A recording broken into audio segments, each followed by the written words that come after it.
ইফতারির আগে যে দোয়া ওটা আল্লাহ ফিরায় না। ইফতারি করার আগ মুহূর্তে আমরা যে পেঁয়াজ, আলু চপ, বেগুনি, এগুলো খারাপ করা রমজান পর খান নাকি? এই যে সাজায় রাখা হয় ডিজাইন করে, এইগুলো রেখে যখন দোয়া করেন এই দোয়াটা আল্লাহ শুনে।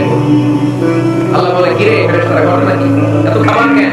আল্লাহ রোজা রাখছে, কি চায়? আল্লাহ খাওয়া তো খায় না, যে তৃষ্ণার তো আল্লাহ আপনার ভয় আমার দেখছে না, আল্লাহ দেখে জান্নাত দেখে আমার জান্নাত দেখে আল্লাহ কিন্তু জানে, তারপর ফেরেশতাদের মুখ থেকে বের হয় আমার জাহান্নাম দেখেছে কিনা বলো।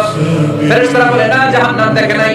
আমার জান্নাত দেখেছে কিনা বলো, জান্নাতও দেখে নাই, কিছুই দেখে নাই, আপনারও দেখে নাই। আল্লাহ খুশি হয়ে যাবে আমার খুশির জন্য, আমার ভয়ে তৃষ্ণার্ত ক্ষুধার্ত সামনে খাবার হাত বাড়ালে খেতে পারে, গ্লাসটা তুললেই পান করতে পারে, আমার ভয়ে খায় না।